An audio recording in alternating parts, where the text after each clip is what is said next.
My name is Michael Harper.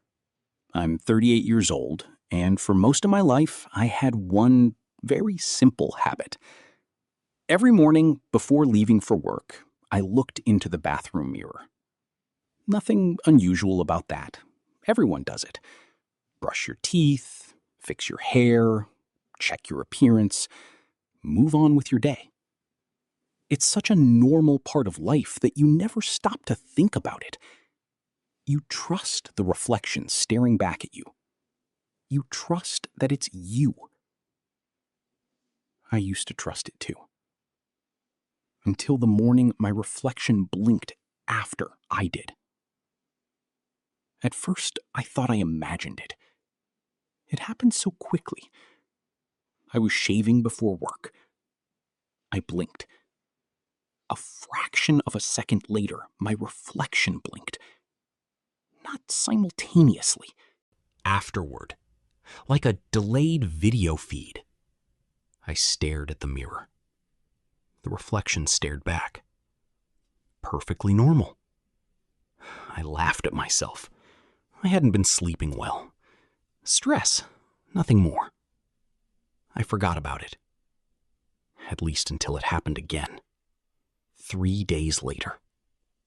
This time there was no doubt. I blinked. My reflection kept staring. Then, a second later, it blinked. I froze. My razor slipped from my hand and clattered into the sink. The reflection copied the movement perfectly. Except for the blinking. I backed away. My reflection backed away. Everything appeared normal. Yet I knew what I'd seen. The rest of the day felt wrong, like I was carrying a secret no one would believe. That night, I barely slept. The following morning, I approached the mirror cautiously. Nothing unusual. No delayed movements, no strange behavior. For a moment, I convinced myself it had all been in my head. Then I noticed something. My reflection was smiling. Very slightly. The problem was, I wasn't. The smile vanished almost immediately. But it happened. I know it happened. I stumbled backward. The reflection copied me. Expressionless. Normal. As though nothing had occurred. I called in sick to work. Spent the entire day researching visual hallucinations, sleep deprivation, neurological disorders, mental illness, anything. Everything. None of the explanations felt right. Because hallucinations don't leave evidence. And evidence was exactly what I got. The next morning, I recorded myself. I set my phone on the counter, facing the mirror. Then I stood there for 20 minutes, watching, waiting. Nothing happened. I felt ridiculous. Until I reviewed the footage. At first, everything looked normal. Then, around 17 minutes in, I noticed something horrifying. I had looked away. Only briefly. Maybe 2 seconds. When I looked away, my reflection didn't. It kept staring directly into the camera. Smiling. A wide smile. A smile so unnatural it made my stomach twist. Then, just before I turned back toward the mirror, the reflection resumed normal behavior, matching my movements exactly. I watched the clip at least 50 times. The result never changed. The reflection moved independently. I knew how insane that sounded. But there it was. Recorded. Undeniable. That night, I covered every mirror in my apartment. Bathroom, bedroom, hallway, everything. For the first time in weeks, I slept peacefully. Then, around 3:12 a.m., I woke up. Someone was whispering, a soft voice coming from the bathroom. I sat upright. The apartment was dark, silent, except for the whispering. I couldn't make out the words, only the sound, like someone speaking behind a closed door. I grabbed a baseball bat, slowly approached the bathroom. The whispering stopped. I switched on the light. The covered mirror remained untouched. Nothing unusual, until I noticed writing. Words pressed into the dust covering the mirror. 5 words. Why won't you look? I nearly threw up. I lived alone. Nobody had entered my apartment. Nobody could have written that. Yet there it was. The next morning, I moved into a hotel. I left everything behind. For a week, nothing happened. No whispers. No strange reflections. No nightmares. I began relaxing. Maybe distance from the apartment had solved whatever was happening. Then I walked into the hotel bathroom and found a message written in steam on the mirror. Welcome back. I checked into a different hotel. The message appeared again. I stayed with friends. Again. The same message. No matter where I went, no matter what mirror I used, the messages followed. Sometimes they were simple. Look at me. Sometimes they were personal. I remember when you were 10. That one stopped my heart. Because something had happened when I was 10.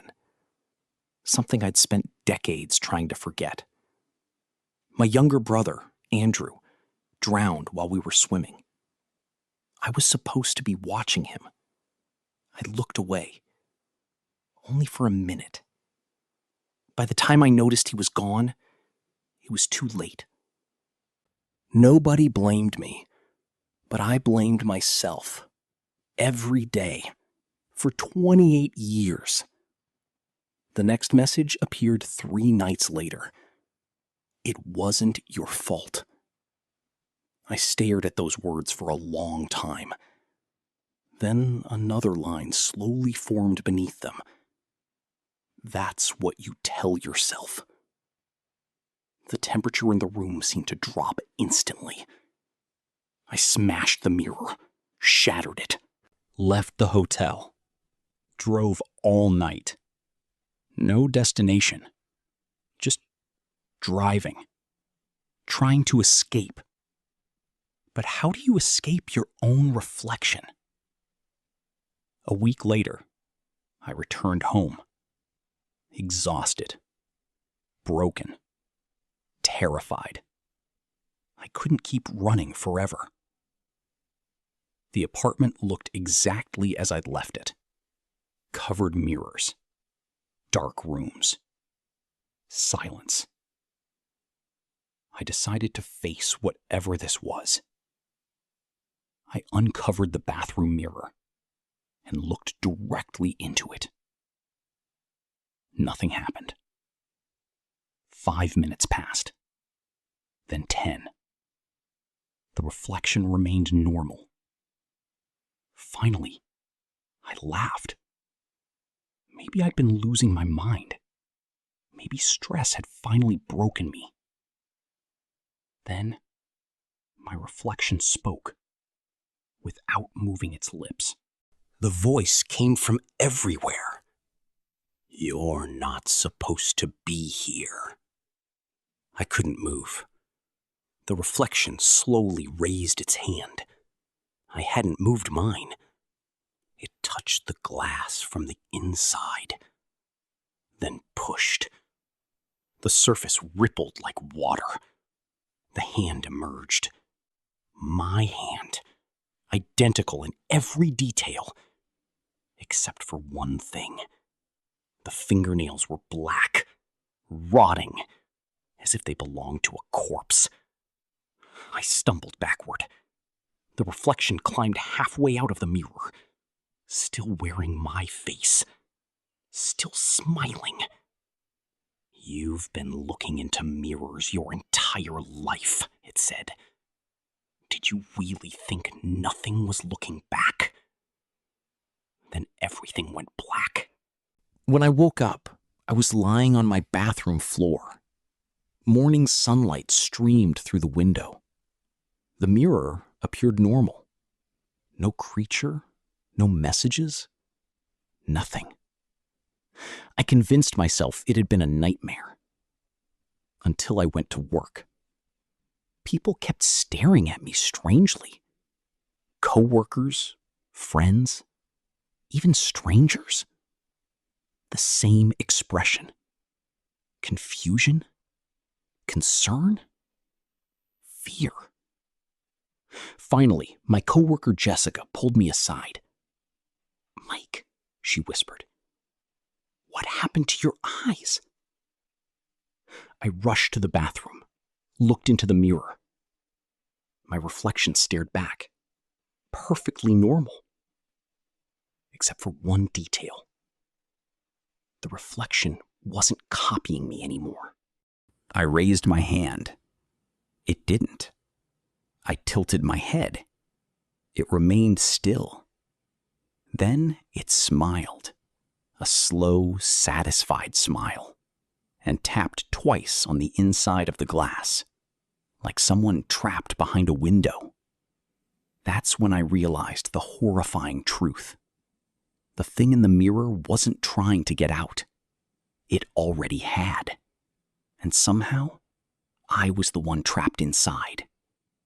The last thing I saw before the mirror went dark was my own face walking away, living my life, wearing my body, while I remained behind the glass, watching, waiting, just like it had done to me. And every once in a while, when someone stares into a mirror long enough, I think they can see me, trying to warn them, trying to tell them not to trust the face staring back. Because if your reflection ever blinks after you do, it's already too late.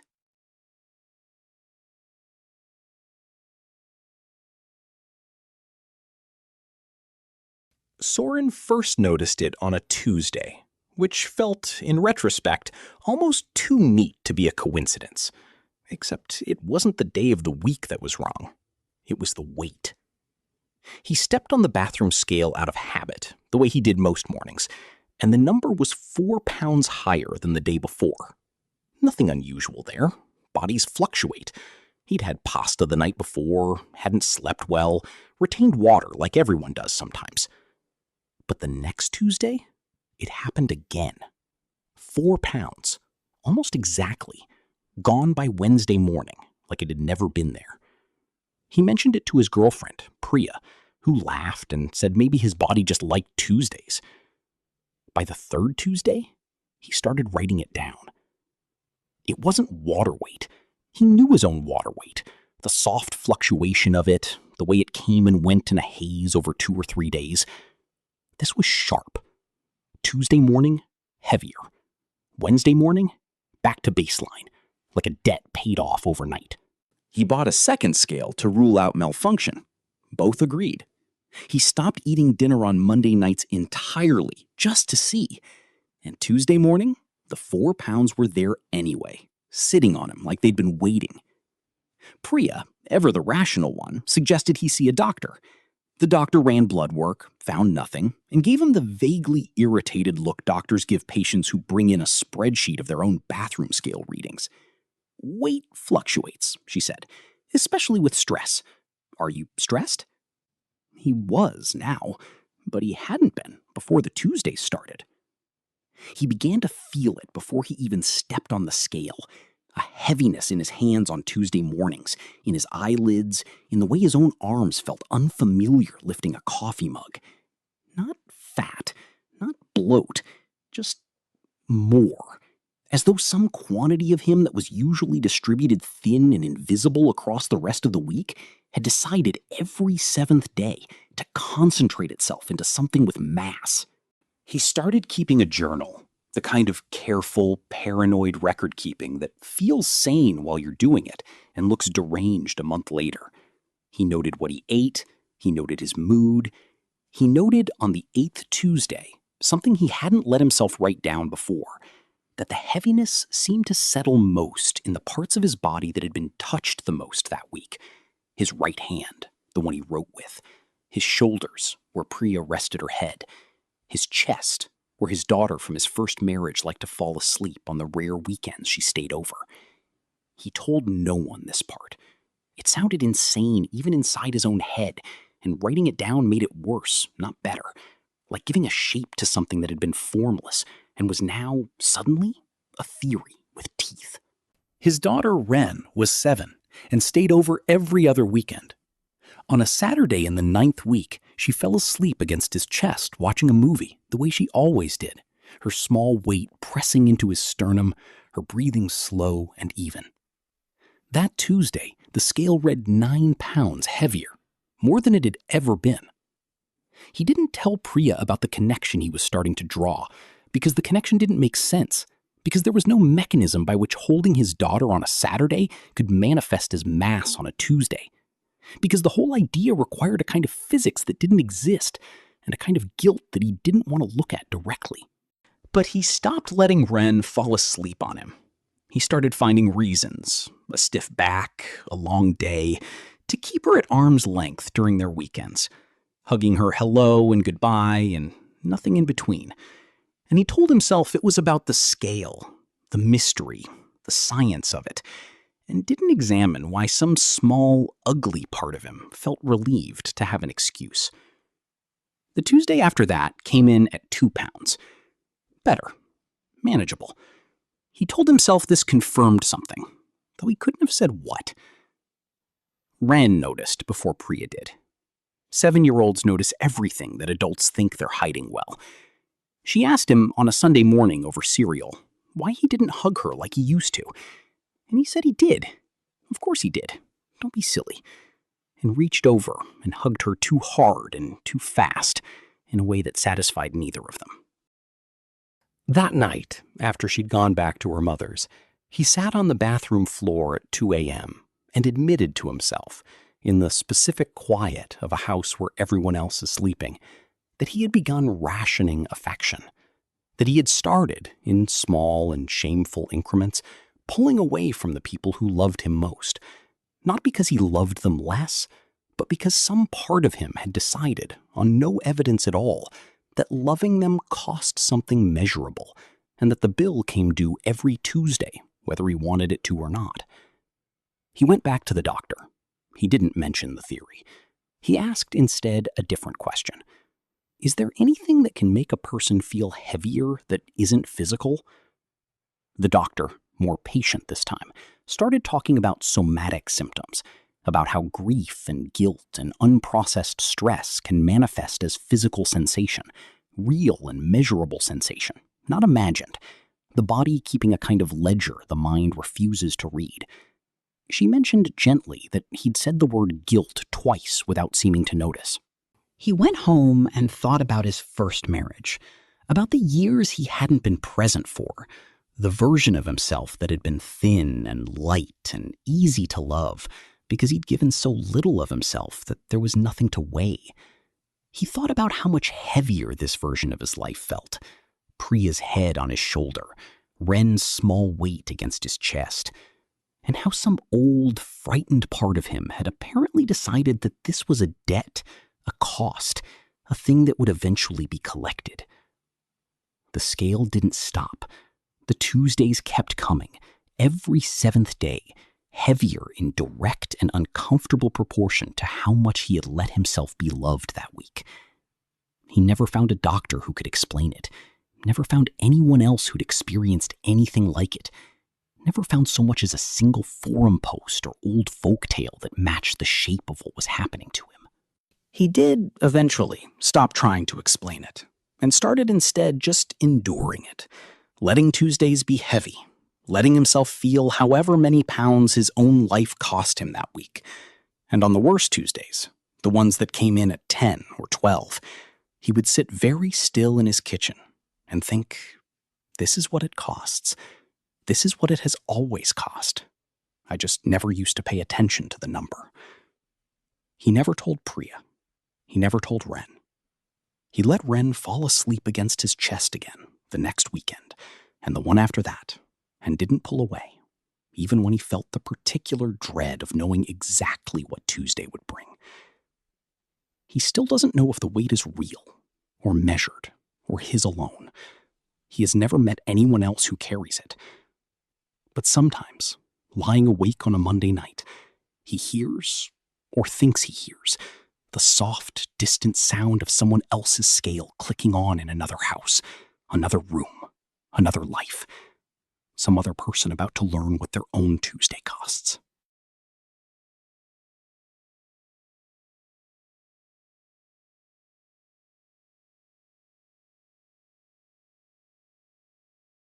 My name is Daniel. For most of my life, I believed there was a logical explanation for everything. Ghosts? No. Demons? Definitely not. Monsters hiding in the dark? Only in movies. At least, that's what I used to think. Until the summer my wife and I moved into a farmhouse outside of Cedar Creek, Pennsylvania. The house was beautiful. Old, but beautiful. It sat alone at the end of a dirt road, surrounded by dense woods. The nearest neighbor was almost a mile away. The isolation was exactly why we bought it. My wife, Rachel, loved the quiet. Her daughter, Emma, had just turned 2 years old. We wanted a peaceful place to raise her. The first month was perfect. No strange noises, no creepy experiences, nothing unusual. Then Rachel bought a baby monitor.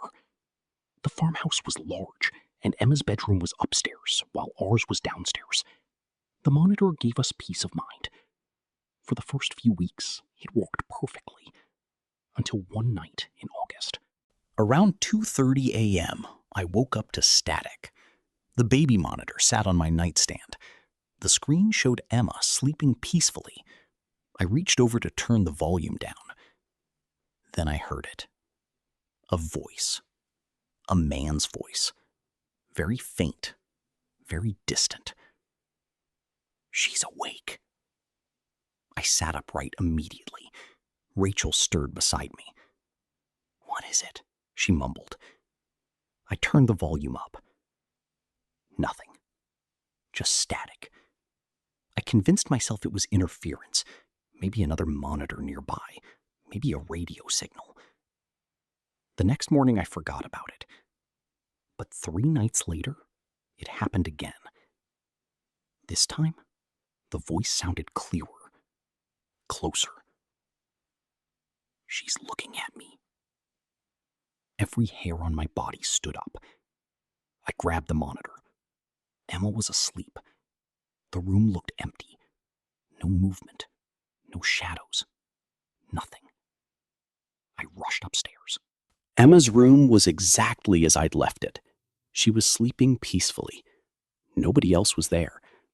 I searched every room in the house. Locked doors, locked windows, no signs of an intruder. Rachel told me I was overreacting. I wanted to believe her. Then things became worse. A week later, I was watching TV when the monitor suddenly crackled. Emma was spending the night at her grandmother's house. Her room was empty, yet the monitor had activated. The screen displayed her bedroom. Dark, silent, empty. Then the voice whispered, "Where is she?" I nearly dropped the device. The room remained empty, but the voice continued. "Why did you take her away?" I shut the monitor off immediately. That night, I barely slept. The next day, I replaced the monitor. Brand new system, different brand, different frequencies. I figured the old one was defective. Problem solved. Or so I thought. 3 nights later, the new monitor activated. The exact same voice. The exact same static. The exact same words. She's back. At this point, I was terrified. I installed security cameras throughout the property, motion sensors, door alarms, everything. For 2 weeks, nothing happened. Then Emma began talking about a man. At first, Rachel and I assumed it was imaginary. Kids invent things all the time. But Emma was unusually specific. She called him the tall man. She claimed he visited her room every night. She said he stood beside her bed and watched her sleep. One evening during dinner, Rachel asked jokingly, "What does the tall man want?" Emma smiled. The answer froze my blood. "He says Daddy can't see him anymore." I nearly dropped my fork. Rachel looked uncomfortable. "Why would he say that?" Emma shrugged. "Because Daddy used to talk to him." I had no idea what she meant. Neither did Rachel. But something about those words bothered me. Deeply. A few days later, I visited my mother. While helping her clean out old boxes in the attic, I discovered a photograph. It showed me as a child, maybe 6 years old, standing beside an old swing set. At first glance, it looked normal. Then I noticed someone standing behind me. A tall figure. Thin. Watching from the trees. I pointed it out. My mother turned pale. She immediately took the photograph from my hands. "Where did you find this?" I asked who the person was. She didn't answer. Instead, she asked me a question. "Do you remember your imaginary friend?" I laughed. "No." She looked relieved. Too relieved. That made me nervous. After several minutes of silence, she finally spoke. "When you were little, you kept talking about a tall man who lived in the woods." My stomach tightened. She continued. "You claimed he stood outside your window every night?" I stared at her, unable to speak. "Eventually, you stopped mentioning him." I asked what happened. My mother's face became distant. "I don't know." That night, I couldn't stop thinking about it. When I got home, I searched through old family albums. Photograph after photograph. Birthday parties. School events. Family vacations. And in far too many pictures, the same tall figure appeared. Always distant. Always watching. Always partially hidden. I had never noticed him before. Around midnight, the baby monitor activated again. The screen showed Emma sleeping. The voice came immediately, clearer than ever. "No one believes you." I froze. The voice sounded closer, almost inside the room. Then, "Look behind her." I stared at the monitor. For several seconds, nothing happened. Then I noticed it. A shape standing in the corner. Tall. Thin. Almost blending into the darkness. Watching Emma. I sprinted upstairs, the fastest I've ever moved in my life. I burst into her bedroom. The room was empty. No figure. No intruder. Nothing.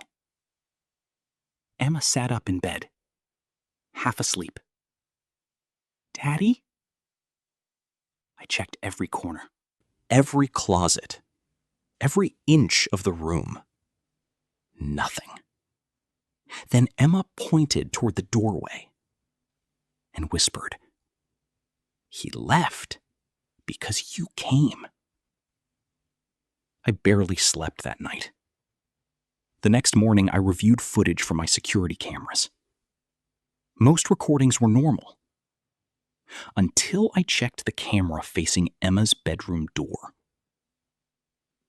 At exactly 2:17 a.m., something appeared. A tall figure, standing motionless in the hallway. The image quality distorted instantly. Static covered the screen. The timestamp flickered. Then the recording cut out. When it resumed 30 seconds later, the hallway was empty. I called the police. They inspected the property. Found nothing. No footprints. No signs of entry. Nothing. Weeks passed. The activity continued. The voice, the sightings, the strange comments from Emma. Then came the night everything changed. Around 3 a.m., the monitor activated once more. This time, there was no static, only silence. The screen showed Emma sleeping. Then, slowly, a face appeared inches from the camera. Pale, expressionless, human, but wrong somehow. The eyes looked familiar, terrifyingly familiar. Then, the face spoke. Not in the deep voice I'd heard before. In my own voice. "Do you remember now?" The screen went black. I couldn't breathe. I ran upstairs. Emma was asleep. Safe. Nothing unusual. But when I looked toward her bedroom window, I saw my reflection in the glass. And standing directly behind me, a tall figure. I spun around. Nobody there. When I looked back at the window, the reflection was gone. The next day I drove to my mother's house demanding answers. She finally confessed. When I was 6 years old, I disappeared. For 3 hours. Search teams looked everywhere. The police searched the woods. Neighbors joined the hunt. Nobody could find me. Then suddenly, I walked out of the forest. Alone. Unharmed. The strange part? I claimed I'd been playing with a tall man. A man nobody else could see. After that day, I began changing. Different habits. Different handwriting. Different fears. My parents eventually convinced themselves it was childhood trauma. But my mother never truly believed that. Neither do I. Because last month, Emma drew a picture at school. Her teacher sent it home. The drawing showed our family. Rachel, Emma, me, and a fourth person. A tall figure standing beside me, holding my hand. When Rachel asked who it was, Emma smiled. The answer still keeps me awake at night. She said, "That's the man who brought Daddy back." And underneath the drawing, written in a child's handwriting, were 5 words. "He says he'll come again."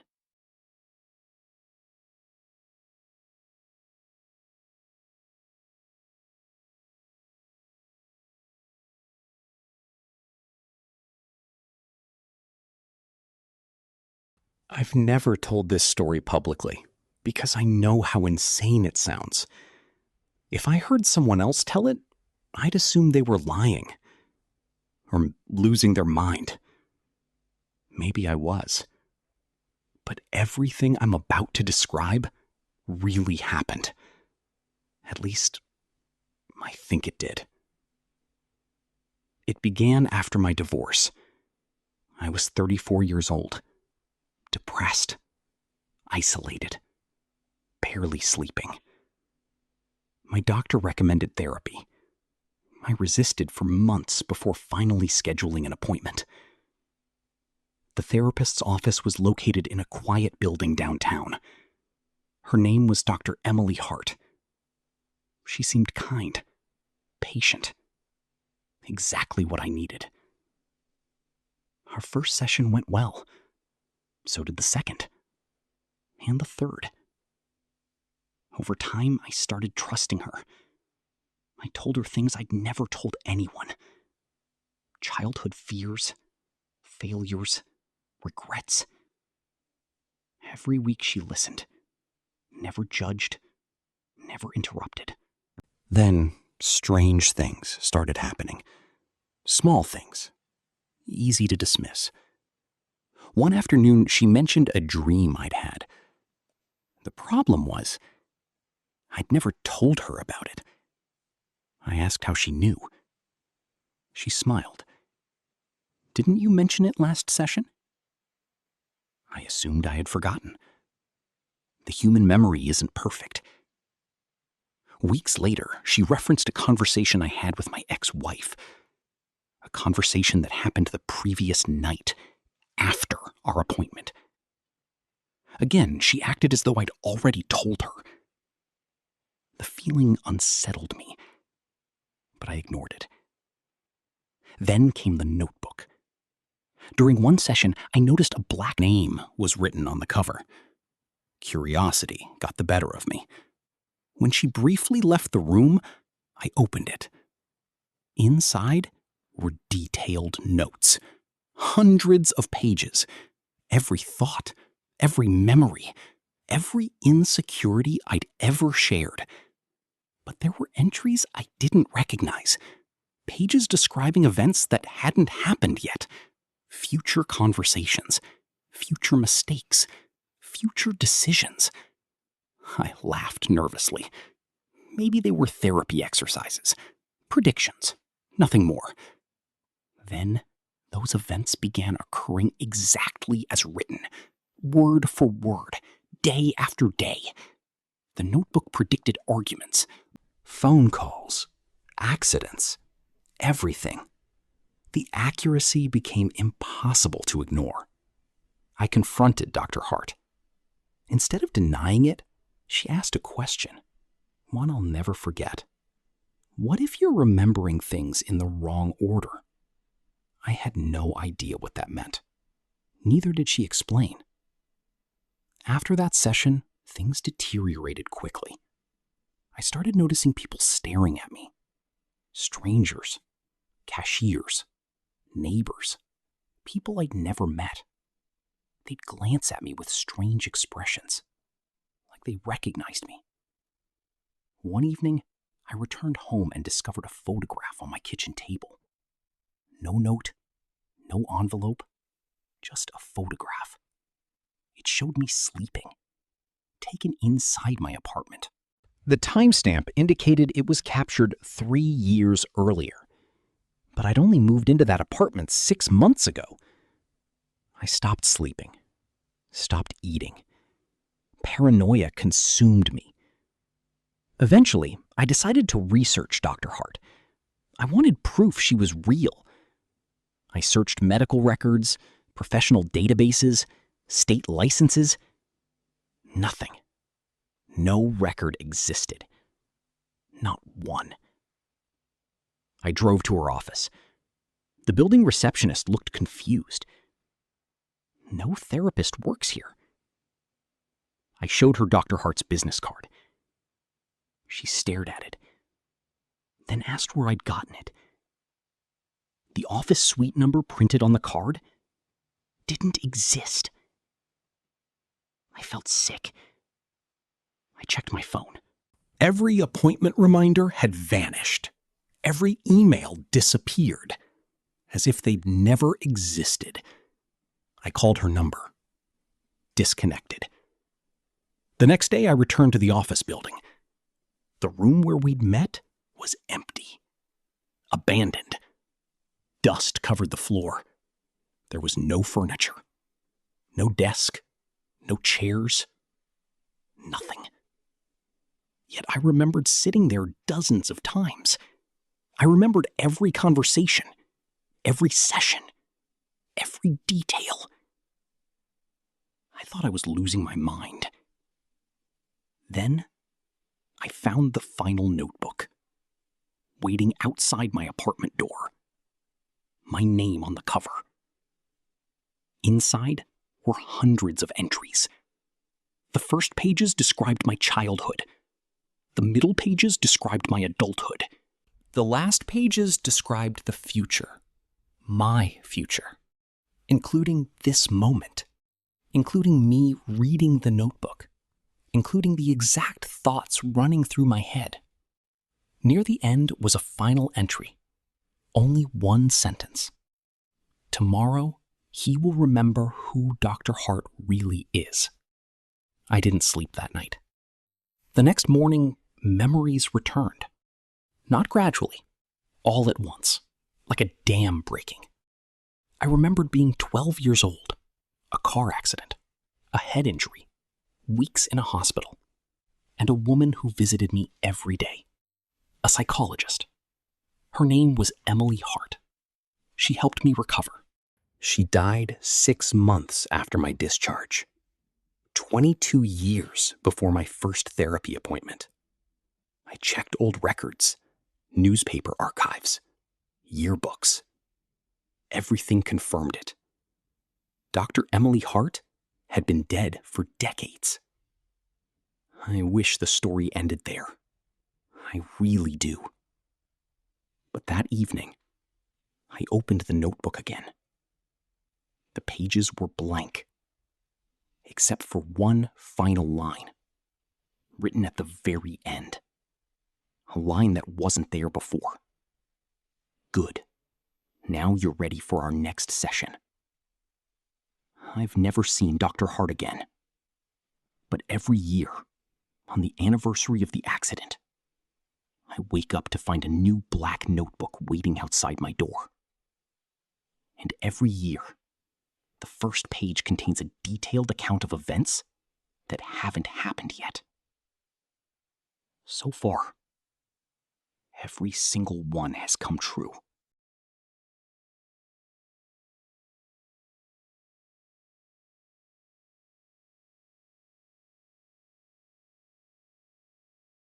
Desmond's apartment building was old enough that it still had a baby monitor jack wired into the wall from some previous tenant's previous child, decades gone, the kind of relic landlords never bother to remove. He found it behind the bookshelf during a deep clean, a small white plastic speaker with a dial that clicked between 4 channels. And because he was 26 and bored and the kind of person who can't leave a mystery alone, he plugged it in.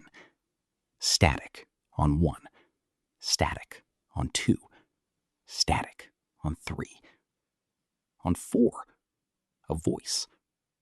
Not words, not at first, just a low, even hum of speech, too quiet to parse, the cadence of someone talking steadily, the way you'd talk to fill a silence rather than to say anything in particular. Desmond turned up the volume. And then I told her. I said, "That's not how you do it. That's not how anybody does it." And she just looked at me like... A woman's voice. Mid-30s, maybe. Talking like she was mid-conversation. Except there was no one answering her. And no source signal that should exist in a 40-year-old monitor with a broken antenna. In a building where, as far as Desmond knew, there were no babies and no working Channel 4 transmitters within a mile. He should have unplugged it. Instead, he made coffee and listened, the way you'd put on a podcast. She talked about her day.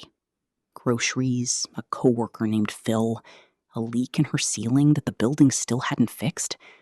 It was so boring, so specific, so normal, that it stopped being creepy almost immediately and became something closer to company. Desmond left it running while he worked. Some nights he'd come home and turn the dial straight to 4 out of habit, the way you'd flip to a favorite station. A week in, she said something that made him put his mug down. "Desmond's been quiet today. I think he's working too hard. He should take a break." He sat very still in his own kitchen, in the silence after that sentence, and told himself it was a common name. Told himself the monitor was probably some bizarre cross signal bleeding in from another unit, another Desmond, a coincidence dressed up as a haunting because he was tired and his brain liked patterns. He didn't unplug it. The next night, she talked about her sister's wedding, years ago, a long story about a ruined cake and a drunk uncle, and somewhere in the middle of it, she said, "Desmond would have laughed at that. He has a good laugh. I haven't heard it in a while, though." He had a good laugh. He did. His mother told him that. His college girlfriend told him that. He had never told this woman, this voice, this hum of static-wrapped speech coming out of a 40-year-old baby monitor, anything at all. He stopped sleeping well. He started leaving the monitor unplugged during the day and only switching it on after dark, telling himself this was about caution, when really it was about wanting to hear what she'd say. She never addressed him directly.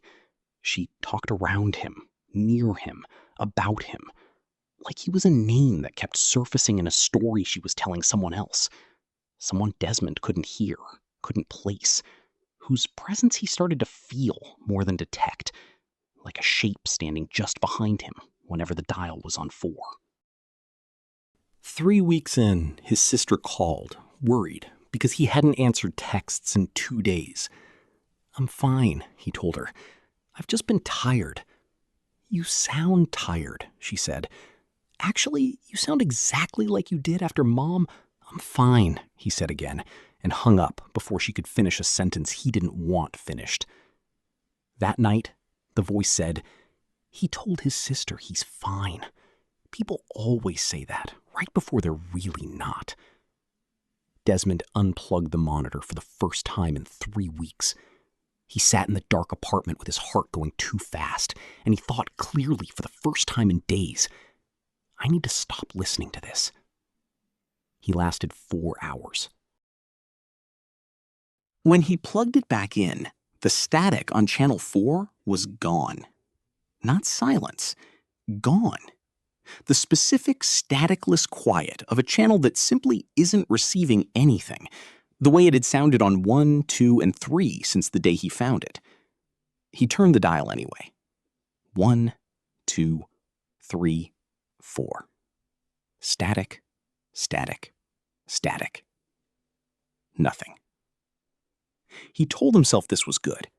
He told himself this was what normal should sound like, and that he should feel relief.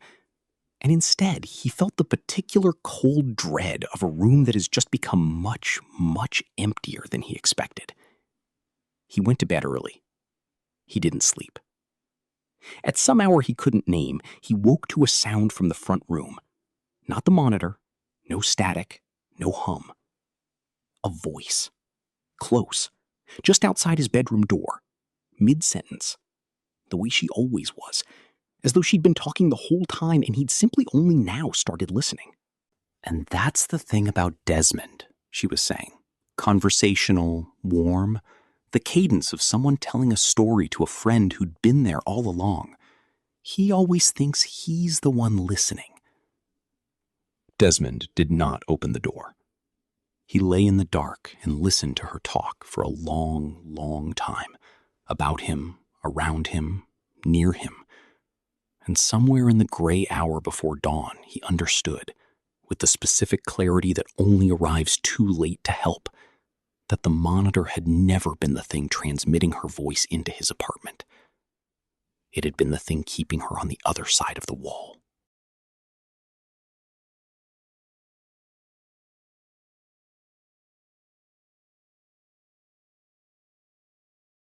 Mara had babysat the Whitfield twins 11 times before, and 11 times before, the rules had been simple. Bedtime at 8, no screens after 7, and don't let them play the game. Nobody had ever told her what the game was. She'd just been told not to let them play it. Tonight, Mrs. Whitfield was rushing out the door in her good coat, keys already jingling. "They've been told no game tonight," she said. "If they ask, just say no. They'll understand." "What game?" Mara asked, the way she always asked, the way she'd asked 11 times before. Mrs. Whitfield paused at the door, the way she always paused, and then said the same thing she always said. "They'll explain it if they want to. I'd rather not." The door clicked shut. Mara turned around to find both twins, Ivy and Orrin, 7 years old, identical down to the cowlick, standing in the hallway, watching her. "Hi," Orrin said. "Hi," Ivy said. "Movie night?" Mara asked, holding up the remote like a peace offering. They looked at each other. A whole conversation passed between them in under a second, the kind only twins seem capable of. "Sure," Ivy said. It was easy, almost suspiciously easy. They picked a cartoon about talking dogs, ate popcorn, laughed at the right parts. Mara started to relax. Maybe the game was something dumb, hide and seek in the dark, or some made-up thing that scared their mother more than it should have. At 8, she sent them up to brush their teeth. At 8:15, she checked on them and found them both in Orrin's room, sitting cross-legged on the floor, facing each other. "Bedtime," Mara said. "We're not playing the game," Orrin said, too quickly. "We know we're not supposed to," Ivy added. "Okay," Mara said. "Good. Brush your teeth." They didn't move. They just kept sitting there, facing each other, very still, like they were waiting for her to leave so they could finish something. "Guys, we're not playing it," Ivy said again, and there was something strange in her voice. Not defiance, not guilt, relief, like she was glad someone had stopped them. Mara stood in the doorway a beat too long. "What does it look like, the game? If I saw you doing it, would I even know?" Orrin looked at his sister. Ivy looked at the floor. "You'd know," Orrin said, "because one of us wouldn't be Orrin anymore." Mara laughed, the nervous kind of laugh adults do when kids say something too specific to be cute. "Okay, very creepy, very effective. Bedtime now." They went. They brushed their teeth, they got into their beds without complaint, which should have been the second thing that bothered her, and wasn't, because she was already thinking about her phone, about the $11 an hour, about how she'd tell her roommate about the weird twin thing tomorrow and they'd laugh about it. She read them half a chapter of something with dragons in it.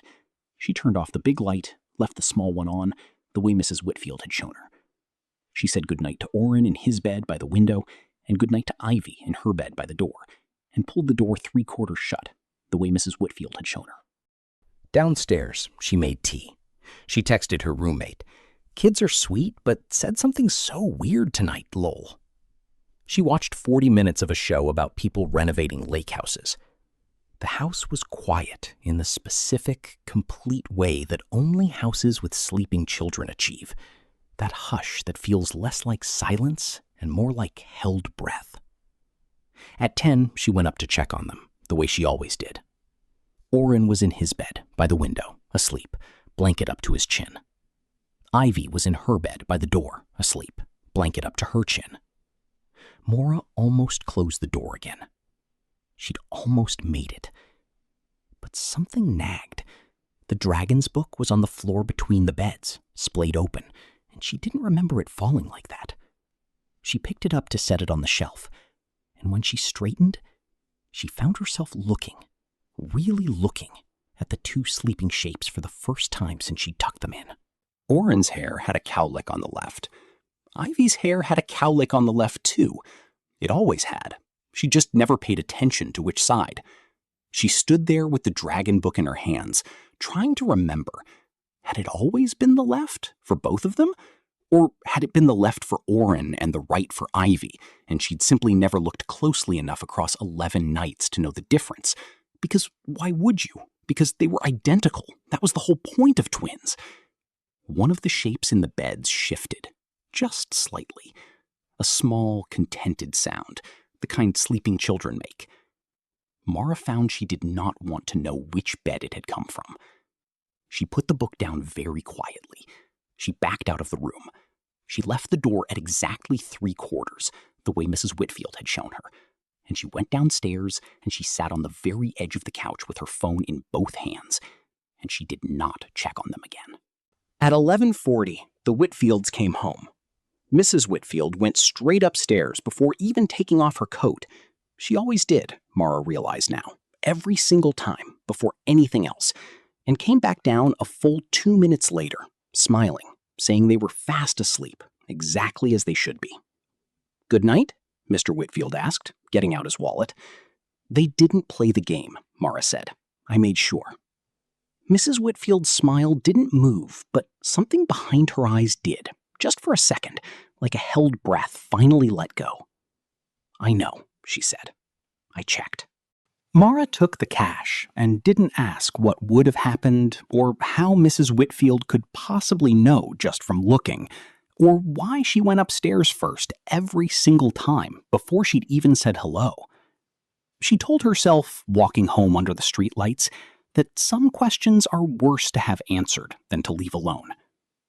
She still thinks about the cowlick sometimes, which side it's supposed to be on. She has never been able to remember. The first time Petra noticed it, she was scrolling through an apartment listing site at 1 a.m., the way she did most nights since the breakup, not really looking for anything, just looking. She paused on a listing for a 1-bedroom on Calder Street. Decent light, reasonable price, the kind of place she might actually consider. The description was ordinary, except for one line, near the bottom, in the same font as everything else. Current tenant, 1 day. She'd never seen a listing note how long the current tenant had lived there. She assumed it was a glitch, some new feature the site had rolled out, and went back to scrolling. 3 nights later, bored again, she searched the same address out of idle curiosity. The listing was still up. Current tenant, 4 days. That was strange, in a way she couldn't immediately name. Most listings vanish within a week if the unit is decent and the price is fair. This one hadn't moved, hadn't been marked as taken, and yet, apparently, somebody had moved in. Someone was living there, counting days. For whatever reason, the site tracked that. She found herself checking it the way you check a wound to see if it's healing. Day 9, day 12, day 15. On day 19, the listing changed. Same apartment, same photos, same decent light, but a new line had appeared above the tenant count. Available again. Inquire for more details. She didn't inquire. She told herself she had no reason to, but she kept the tab open in the back of her mind, the way you keep open the kind of question that has no business mattering to you. And a week later, half by accident and half not, she found a new listing with a different address, different photos, but the same strange detail line near the bottom. Current tenant? 2 days. She started searching. It took her longer than she expected, scrolling through hundreds of units on 3 different rental sites. But once she knew what she was looking for, she found them. A small, scattered set of listings, never more than 9 or 10 active at once, each with that tenant day counter ticking upward in real time. Each one eventually resetting to available again, somewhere between 2 and 4 weeks in. No other listings had this feature. Just these. She told her friend Danyar about it over coffee, expecting him to laugh it off. And instead, he went quiet, and then said slowly that his cousin had lived in a building with something similar. A rolling lease, he called it, where new tenants moved in and out so fast that neighbors never learned anyone's name. He said his cousin moved out after 3 weeks and wouldn't say why, just that the apartment had felt borrowed, like staying somewhere that already belonged, in some unspoken way, to someone else. Petra went back to the listings. She picked one, a studio in a converted mill building. Ordinary, sun-drenched in the photos, current tenant, 6 days. And on impulse, the kind of impulse you only act on at 1 a.m. when your own apartment feels too quiet, she called the number listed and asked for a viewing. The woman who answered sounded surprised, almost flustered, like nobody had called in a long time. It's currently occupied, she said, but I can show it to you once it's free again. They don't usually stay long. Do you know why? Petra asked. Why they don't stay long? A pause, long enough that Petra almost apologized for asking. They all say the same thing when they leave, the woman said finally. They say someone else is still living there too. Not visible, not loud, just present. Like the place never actually clears out between tenants. Like it just adds you to whoever's already there. And you live overlapping each other in the same rooms until one of you can't stand it anymore and leaves. And then what? Petra asked. Does it reset? Does the next person start fresh? I don't know, the woman admitted. I just list the units. I've never lived in one. Petra should have stopped there. She knows that now, with the particular clarity of looking backward at a decision already made. But the studio in the mill building had good light and a fair price, and the listing was free again only 6 days later, the counter back at 0, and she signed the lease before she let herself think too hard about why. The first few days were unremarkable. Boxes, the smell of fresh paint, the specific echo of a room that doesn't have furniture yet. The counter, she noticed, didn't appear on her own copy of the lease or anywhere she could see day to day. It only showed up on the public listing page, which she checked obsessively, the way you check a slowly developing photograph for a shape you're not sure you want to see. Day 3, Day 4. On day 5, she came home to find a mug in the dish rack that she hadn't washed. Plain white, no markings. The kind of mug that exists in every apartment and belongs to no one in particular. She assumed it had been left by the previous tenant. Washed it again, put it away, didn't think about it. On day 8, there were 2 mugs. She counted her own dishes. She had exactly the number she'd moved in with. The extra mug wasn't hers, and it wasn't dirty in a way that suggested it had simply been overlooked. It was there the way a guest's cup is there, recently used, recently rinsed, set down by someone who knew where the rack was. She started leaving lights on at night, the way you do when you've decided not to examine a feeling too closely, but want, just in case, to see whatever might be in the room with you. On day 12, she heard someone in the kitchen at 3 a.m. Not loud, not menacing, just the ordinary, mundane sound of a cabinet opening and a glass being set down. The unhurried sound of someone who lived there and had every reason to be up at 3 a.m. getting water. She lay in bed and did not get up, because some animal part of her understood, without being told, that going to look would mean acknowledging something she still had a narrow chance of unknowing. In the morning, there was a second toothbrush in the cup by the sink, used, slightly damp. She called the rental office. The same woman answered, and Petra, hearing her own voice shake, asked, "Is it happening? The thing you told me about?" A long pause. "Most people last about 3 weeks," the woman said, gently, like she was delivering a diagnosis she'd given before. "You're at day 12. You could leave now, while it's still mostly quiet." "What happens if I stay?" "It gets less quiet," the woman said, "and it gets less clear which one of you was here first." Petra looked that night at the listing for her own apartment, pulled it up on her phone with hands that didn't feel entirely like her own, and found, beneath the photos she recognized as her own boxes, her own half-unpacked kitchen, a tenant counter reading day 12, exactly as it should. But there was a second line beneath it now, one that hadn't been there for any of the other listings she tracked, one she read 3 times to be sure she wasn't inventing it. Other tenant. Day unknown. She has not moved out. She tells people, when they ask, that she likes the light and the price, and that she's gotten used to the building. She does not tell them about the mugs, now 3, all rinsed and put away by hands that aren't hers, by someone considerate enough to clean up after themselves, patient enough to wait for her to notice, and, she has started to suspect, on the nights she can't sleep and the kitchen makes its small, ordinary sounds, close enough now that she's no longer sure, lying still in the dark, which one of them the apartment actually considers the guest.